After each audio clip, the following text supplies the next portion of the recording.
Hi, my name is Victoria Augustine, and today I'd like to talk about trash. More specifically, the fragmented rainbow of discarded materials that line our streets, invade our ecosystems, and represent the discard culture we live within.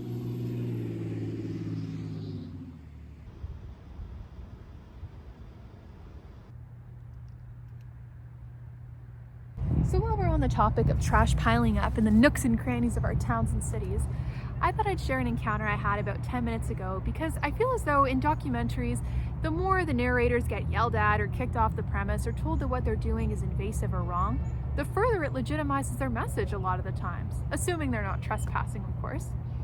So I was in a little alleyway, just shooting some B-roll footage of some trash, and I was approached by a man who asked me what I was doing. And I proceeded to tell him I'm just shooting a mini documentary about trash in small communities for class, picking up a few pieces and then going about my way. And what he said to me was really interesting, and I sat with it for a while, and I think I finally have gotten to the bottom of this. But he told me that what I was doing wasn't painting a very polite or positive image of the business next to the alleyway, and that I should mind my business and go about my way. And I said to him, well, sir, is the problem the trash? Or is it the fact that I'm forcing people to look at it? Right? And as soon as we're forced to look at it and realize, hey, this shouldn't be here, and it is in fact an eyesore, the more we kind of have to sit with ourselves and think, how does our attitudes towards garbage and littering and all of those things reflect our values, and what we care about, who we care about?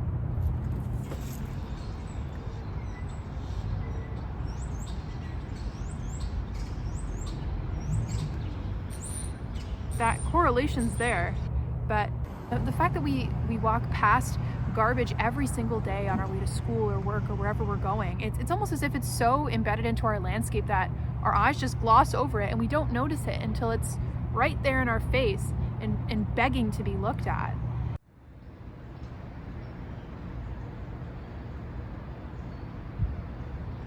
When you think of abundance, you think of the natural world. Of course, it's different in different places. Like the tropics is vivid colors and parrots and hibiscus and really really vivid colors. But even in our northern scenery, like there are cardinals and there's greens and there's whatever. But we think of that as kind of a dull background, and then the packaging is what's supposed to be kind of enticing and to keep us consuming in all these ways. You were saying it was 15 degrees last week, which is unusual for late February, early March. But at this time there are times of year that are particularly gray or snow coated if you're a little further north or whatever, and then times that do look more vibrant. But I know I grew up in Ottawa, and spring was often quite ugly at first because the snow would melt and all the garbage that was under the snow and the brown from cars going by and salt and that kind of thing. And it really wasn't until like a few weeks into spring when the spring flowers started to emerge, because spring just looked muddy and garbagey. Leanne Simpson says sometimes when I look at the damage that's done in Ontario, in my part of Ontario, my ancestral part of Ontario, I feel like I'd like to move somewhere that's far more pristine. But the earth is my mother, and if your mother's sick, you don't abandon her. We don't just abandon what we've already ruined. There always has to be this kind of reparation, and it is a politics of care. I mean, disposing is carelessness in so many ways, and the politics of care has to kind of redress what's already been done, and also unlearning the systems, and every system, not just what's directly about trash, but it's like what kind of family systems make certain people disposable, what kind of education systems do that, and kind of going right back to the roots to rethink all of them. And then I think I also talked about Michelle Murphy talking about permission to pollute, and even white environmentalism often works on thresholds like this much contaminant is okay and safe, but if you cross that threshold, then it's not safe anymore. And the threshold is always based on humans, because Michelle Murphy will say, the minute you give permission to pollute, somebody's dying. It might be microorganisms, fish species, or it might be, whatever it might be. But Murphy calls it permission to pollute is permission to murder. So I think having those frameworks to start from has made me realize sometimes people can sort of say, yes, the responsibility relies solely on big corporations or large governments to regulate. But I think, we talked a lot in our last conversation about scale. And if I just see myself as, able to kind of throw away anything because it's not my problem, it's big, it's big corporations' responsibility to do the reparative work. That's not helpful. I sent you that quotation from Vandana Singh, where she sort of says, we all have to think in very deeply engaged ways with the local and then understand that that is tied up in the planetary. So we've always got to be thinking about the links and not just looking at the macro, not just looking at the micro, but always looking at the relations between them, which are always shifting all the time.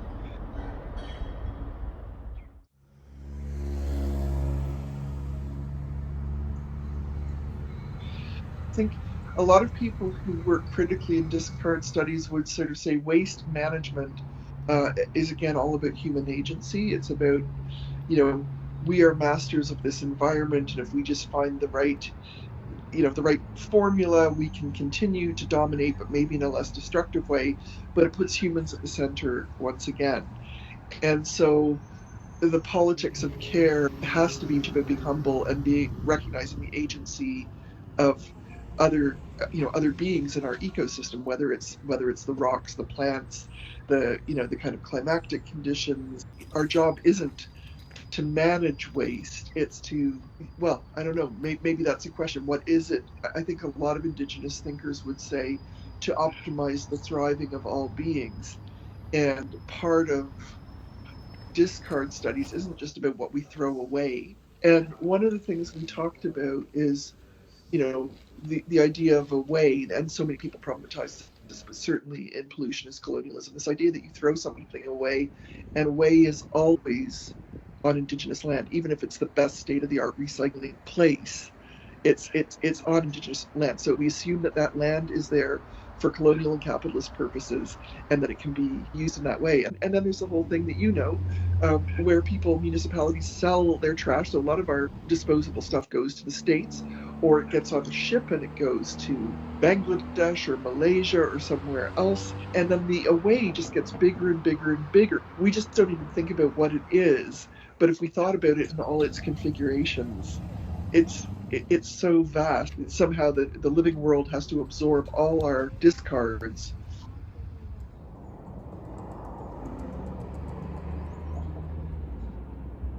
I remember back in elementary school, there used to be mindfulness exercises for garbage production and waste management within the classroom. Teachers would have us pick up 4 to 5 pieces of trash before we were allowed to leave, and kids were actually motivated to participate and would even celebrate amongst themselves for the size and quality of the trash they picked up. I sometimes wonder about how this fades over time when I see the copious amounts of trash and lack of mindfulness about throwing it out from university students in particular. It's almost shocking considering this generation's interest and involvement in social justice and ecological protection sentiments. Something I hear often from my peers is that at some point in the transition from childhood to adulthood, the world starts to look significantly grayer. And what's even more disturbing about this is that across this gray landscape, there's something dystopian about the fact that the only color on my walk to school or my walk home from school is the assorted rainbow of branded packaging and the signs and ads of the places they come from. Just all along the street.